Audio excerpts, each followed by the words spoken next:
Hello friends, तो स्वागत करता हूँ आज के सामान्य ज्ञान के इस नए वीडियो में। आज की इस वीडियो में हम लोग देखेंगे सामान्य ज्ञान के टॉप 40 ऐसे जीके क्वेश्चन जो आप सभी के आने वाले बिहार पुलिस एग्जाम के लिए वेरी मोस्ट इंपॉर्टेंट होने वाले हैं।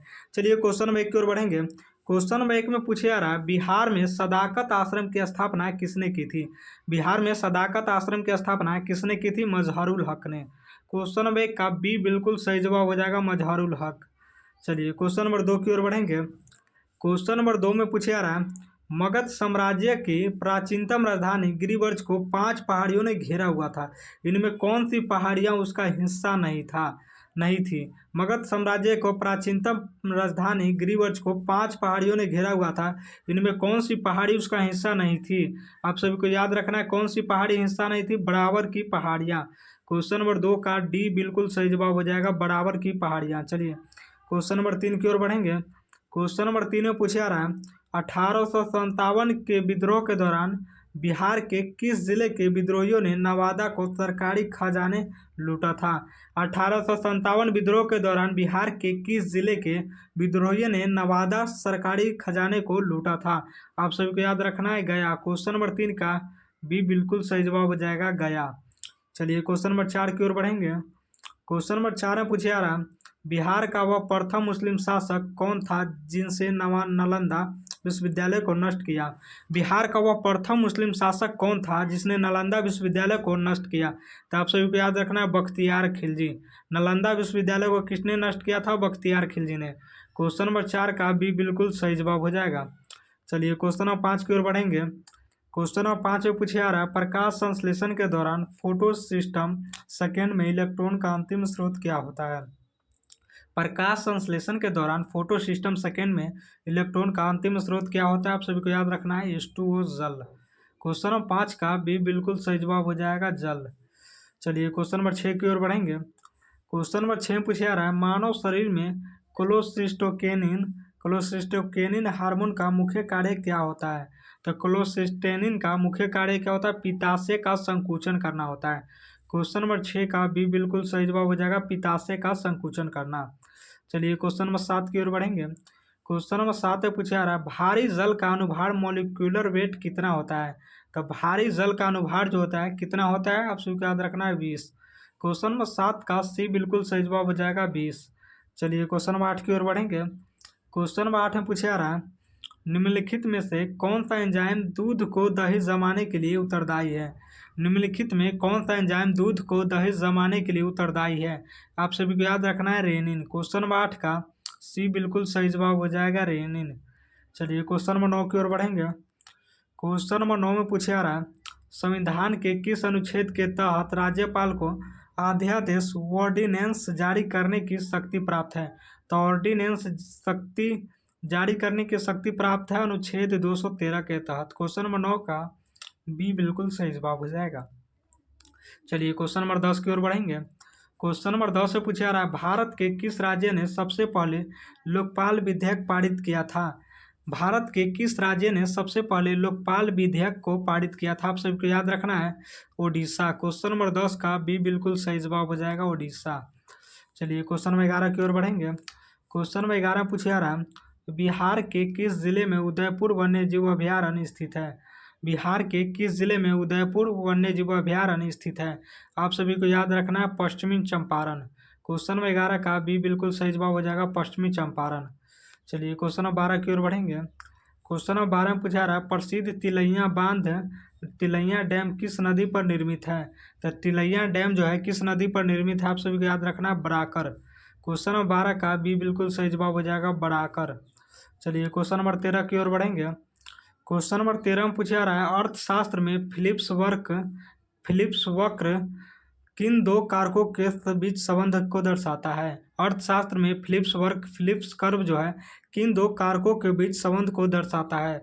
आप सभी को याद रखना, मुद्रास्फीति और बेरोजगारी को दर्शाता है। क्वेश्चन नंबर 13 का बी बिल्कुल सही जवाब हो जाएगा, मुद्रास्फीति और बेरोजगारी को दर्शाता है। चलिए क्वेश्चन नंबर 14 की ओर बढ़ेंगे। क्वेश्चन नंबर 14 में पूछा जा रहा है, शून्य आधारित बजट जीरो बेस्ड बजटिंग की अवधारणा के जनक कौन थे? तो याद रखना है आप सभी को, शून्य आधारित बजट की अवधारणा के जनक कौन है? आप सभी को याद रखना है, पीटर ए पायर। क्वेश्चन नंबर 14 का ये बिल्कुल सही जवाब हो जाएगा। वेरी इंपॉर्टेंट क्वेश्चन है, जीरो बेस्ड बजटिंग की अवधारणा के जनक कौन है? पीटर ए पायर। चलिए क्वेश्चन नंबर 15 की ओर बढ़ेंगे। क्वेश्चन नंबर 15 में पूछा रहा, बिहार के पृथक्करण के लिए आंदोलन का नेतृत्व किसने किया था? तो बिहार के पृथक्करण के लिए आंदोलन का नेतृत्व किसने किया था? सच्चिदानंद सिन्हा ने। बिहार के पृथक्करण के लिए आंदोलन का नेतृत्व सच्चिदानंद सिन्हा। क्वेश्चन नंबर 15 का बी बिल्कुल सही जवाब हो जाएगा। चलिए क्वेश्चन नंबर 16 की ओर बढ़ेंगे। क्वेश्चन नंबर 16 में पूछा रहा, चंपारण सत्याग्रह के दौरान गांधी जी की जान किसने बचाई थी? चंपारण सत्याग्रह के दौरान गांधी जी की जान बत्तख मियाँ ने बचाई थी। क्वेश्चन नंबर 16 का ये बिल्कुल सही जवाब हो जाएगा, बत्तख मियाँ। चलिए क्वेश्चन नंबर 17 की ओर बढ़ेंगे। क्वेश्चन नंबर 17 में पूछा रहा है, किस गुप्त शासक को कविराज की उपाधि दी गई थी?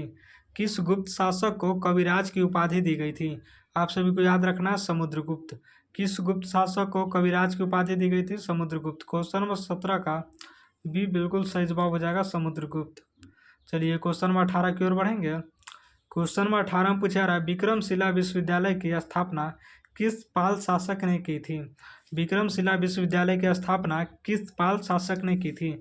आप सभी को याद रखना है, धर्मपाल ने। क्वेश्चन नंबर 18 का बी बिल्कुल सही जवाब हो जाएगा, धर्मपाल। चलिए क्वेश्चन नंबर 19 की ओर बढ़ेंगे। क्वेश्चन नंबर 19 से पूछा रहा है, तापमान बढ़ने पर तरल पदार्थ की श्यानता विस्कोसिटी पर क्या प्रभाव पड़ता है? तो विस्कोसिटी पर क्या प्रभाव पड़ता है? आप सभी को याद रखना है, घटती है। तापमान बढ़ने पर तरल पदार्थ की श्यानता घटती है। क्वेश्चन नंबर 19 का बी बिल्कुल सही जवाब हो जाएगा, घटती है। चलिए क्वेश्चन नंबर 20 की ओर बढ़ेंगे। क्वेश्चन नंबर 20 से पूछा रहा, परमाणु रिएक्टरों में मंदक मॉडरेटर के रूप में किसका प्रयोग किया जाता है? मॉडरेटर के रूप में किसका प्रयोग किया जाता है? ग्रेफाइट का। क्वेश्चन नंबर 20 का बी बिल्कुल सही जवाब हो जाएगा, ग्रेफाइट। चलिए क्वेश्चन नंबर 21 की ओर बढ़ेंगे। क्वेश्चन नंबर 21 से पूछा रहा है, भारत में श्वेत क्रांति के जनक कौन माने जाते हैं? तो भारत में श्वेत क्रांति के जनक कौन माने जाते हैं? वर्गीज कुरियन। क्वेश्चन नंबर 21 का बी बिल्कुल सही जवाब हो जाएगा, वर्गीज कुरियन। चलिए क्वेश्चन नंबर 22 की ओर बढ़ेंगे। क्वेश्चन नंबर 22 से पूछा रहा है, पटना स्थित गोलघर का निर्माण किस गवर्नर जनरल के समय हुआ था? पटना स्थित गोलघर का निर्माण किस गवर्नर जनरल के समय हुआ था? आप सभी को याद रखना, लॉर्ड कॉर्नवालिस। क्वेश्चन नंबर 22 का बी बिल्कुल सही जवाब हो जाएगा, लॉर्ड कॉर्नवालिस। चलिए क्वेश्चन नंबर 23 की ओर बढ़ेंगे। क्वेश्चन नंबर 23 में पूछा रहा है, पृथ्वी की सतह पर जी गुरुत्वीय त्वरण का मान कितना होता है? पृथ्वी की सतह पर जी गुरुत्वीय त्वरण का मान कितना होता है? 9.8 मीटर प्रति सेकेंड। क्वेश्चन नंबर 23 का बी बिल्कुल सही जवाब हो जाएगा, 9.8 मीटर प्रति सेकेंड। क्वेश्चन नंबर 23 का बी बिल्कुल सही जवाब हो जाएगा, मीटर प्रति सेकेंड स्क्वायर। याद रखें, पृथ्वी की सतह पर जी गुरुत्वीय त्वरण का मान कितना होता है? 9.8 मीटर प्रति सेकेंड। चलिए क्वेश्चन नंबर 24 की ओर बढ़ेंगे। क्वेश्चन नंबर 24 से पूछा रहा, स्वतंत्र भारत में पहली बार विमुद्रीकरण नोटबंदी कब हुई थी?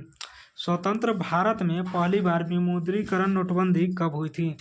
याद रखेंगे, क्वेश्चन नंबर 24 का बी बिल्कुल सही जवाब हो जाएगा, 1978। क्वेश्चन नंबर 24 का बी बिल्कुल सही जवाब हो जाएगा। चलिए क्वेश्चन नंबर 25 की ओर बढ़ेंगे। क्वेश्चन नंबर 25 से पूछा रहा, द डिस्कवरी ऑफ इंडिया पुस्तक के लेखक कौन है? द डिस्कवरी ऑफ इंडिया पुस्तक के लेखक कौन है? आप सभी को याद रखना है, जवाहरलाल नेहरू। क्वेश्चन नंबर 25 का बी बिल्कुल सही जवाब हो जाएगा, जवाहरलाल नेहरू। चलिए क्वेश्चन नंबर 26 की ओर बढ़ेंगे। क्वेश्चन नंबर 26 से पूछा रहा है, बिहार का कौन सा जिला मखाना उत्पादन के लिए प्रसिद्ध है? बिहार का कौन सा जिला मखाना उत्पादन के लिए प्रसिद्ध है? आप सभी को याद रखना है, दरभंगा। मखाना उत्पादन के लिए प्रसिद्ध जिला दरभंगा। क्वेश्चन नंबर 26 का बी बिल्कुल सही जवाब हो जाएगा। चलिए क्वेश्चन नंबर 27 की ओर बढ़ेंगे। क्वेश्चन नंबर 27 से पूछा रहा है, राष्ट्रीय विज्ञान दिवस किस तिथि को मनाया जाता है? राष्ट्रीय विज्ञान दिवस 28 फरवरी को मनाया जाता है। क्वेश्चन नंबर 27 का बी बिल्कुल सही जवाब हो जाएगा, 28 फरवरी। चलिए क्वेश्चन नंबर 28 की ओर बढ़ेंगे। क्वेश्चन नंबर 28 से पूछा रहा है, बक्सर का युद्ध किस वर्ष लड़ा गया था? तो बक्सर का युद्ध जो है किस वर्ष लड़ा गया था? सन 1764 ईस्वी को। क्वेश्चन नंबर 28 का बी बिल्कुल सही जवाब हो जाएगा, 1764 ईस्वी को। चलिए क्वेश्चन नंबर 29 की ओर बढ़ेंगे। क्वेश्चन नंबर 29 से पूछा रहा है, मानव शरीर की सबसे बड़ी ग्रंथि कौन सी है? तो मानव शरीर की सबसे बड़ी ग्रंथि कौन सी है? यकृत, लीवर। क्वेश्चन नंबर 29 का बी बिल्कुल सही जवाब हो जाएगा, लीवर। चलिए क्वेश्चन नंबर 30 की ओर बढ़ेंगे। क्वेश्चन नंबर 30 से पूछा रहा है, बिहार में ककोलत जलप्राप्त किस जिले में स्थित है? बिहार में ककोलत जलप्राप्त जो है किस जिले में स्थित है? नवादा में। क्वेश्चन नंबर 30 का बी बिल्कुल सही जवाब हो जाएगा, नवादा। चलिए क्वेश्चन नंबर 31 की ओर बढ़ेंगे।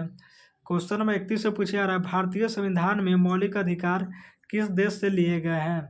तो भारतीय संविधान में मौलिक अधिकार जो है किस देश से लिए गए हैं? आप सभी को याद रखना, अमेरिका, यूएसए। क्वेश्चन नंबर 31 का बी बिल्कुल सही जवाब हो जाएगा, यूएसए। चलिए क्वेश्चन नंबर 32 की ओर बढ़ेंगे। क्वेश्चन नंबर 32 में पूछा रहा है, स्वेज नहर किन दो सागरों को जोड़ती है? स्वेज नहर किन दो सागरों को जोड़ती है? आप सभी को याद रखना है, लाल सागर और भूमध्य सागर। क्वेश्चन नंबर 32 का ये बिल्कुल सही जवाब हो जाएगा, लाल सागर और भूमध्य सागर। चलिए क्वेश्चन नंबर 33 की ओर बढ़ेंगे। क्वेश्चन नंबर 33 में पूछा रहा है, भारत की पहली महिला आईपीएस अधिकारी कौन है? भारत की पहली महिला आईपीएस अधिकारी कौन है? आप सभी को याद रखना है, अन्ना राजा मल्होत्रा। क्वेश्चन नंबर 33 का ये बिल्कुल सही भारत की पहली महिला क्वेश्चन नंबर 33 से पूछा रहा है, भारत की पहली महिला आईपीएस अधिकारी कौन है? किरण बेदी। क्वेश्चन नंबर 33 का बी बिल्कुल सही जवाब हो जाएगा, किरण बेदी। महिला आईपीएस अधिकारी कौन है? Kiran Bedi. Very important question है, बिल्कुल याद रखना इसको। चलिए क्वेश्चन नंबर 34 की ओर बढ़ेंगे। क्वेश्चन नंबर 34 से पूछा रहा है, प्लास्टर ऑफ पेरिस का रासायनिक सूत्र क्या है? तो प्लास्टर ऑफ पेरिस का रासायनिक सूत्र CaSO4 1H2O। याद रखेंगे, 1/2 H2O। प्लास्टर ऑफ पेरिस का रासायनिक सूत्र क्या है? CaSO4 1/2 H2O। क्वेश्चन नंबर 34 का बी बिल्कुल सही जवाब हो जाएगा। चलिए क्वेश्चन नंबर 35 की ओर बढ़ेंगे। क्वेश्चन नंबर 35 में पूछा रहा है, बिहार में महाबोधि मंदिर कहाँ स्थित है? बिहार में महाबोधि मंदिर कहाँ स्थित है? क्वेश्चन नंबर 35 का बी बिल्कुल सही जवाब हो जाएगा, बोध गया। क्वेश्चन नंबर 35 का बी बिल्कुल सही जवाब हो जाएगा, बोध गया। चलिए क्वेश्चन नंबर 36 की ओर बढ़ेंगे। क्वेश्चन नंबर 36 में पूछा रहा है, भारत में जीएसटी कब लागू किया गया था? भारत में जीएसटी कब लागू किया गया था? आप सभी को याद रखना है, 1 जुलाई 2017 को लागू किया गया था। क्वेश्चन नंबर 36 का ये बिल्कुल सही जवाब हो जाएगा, 1 जुलाई 2017 को लागू किया गया था। चलिए क्वेश्चन नंबर 37 की ओर बढ़ेंगे। क्वेश्चन नंबर 37 से पूछा रहा है, वायुमंडलीय दाब एटमॉस्फेरिक प्रेशर को किससे मापा जाता है? वायुमंडलीय दाब एटमॉस्फेरिक प्रेशर को किससे मापा जाता है? एटमॉस्फेरिक प्रेशर को किससे मापा जाता है? वेरी इंपॉर्टेंट है, बैरोमीटर से मापा जाता है। क्वेश्चन नंबर 37 का भी बिल्कुल सही जवाब हो जाएगा, बैरोमीटर। चलिए क्वेश्चन नंबर 38 की ओर बढ़ेंगे। क्वेश्चन नंबर 38 से पूछा रहा है, साइमन कमीशन भारत किस वर्ष आया था? तो साइमन कमीशन जो है भारत सन 1928 ईस्वी को आया था। क्वेश्चन नंबर 38 का बी बिल्कुल सही जवाब हो जाएगा, 1928 ईस्वी को। चलिए क्वेश्चन नंबर 39 की ओर बढ़ेंगे। क्वेश्चन नंबर 39 से पूछा रहा है, अशोक का प्रसिद्ध लौड़िया नंदनगढ़ स्तंभ बिहार के किस जिले में है? अशोक का प्रसिद्ध लौड़िया नंदनगढ़ स्तंभ बिहार के किस जिले में है?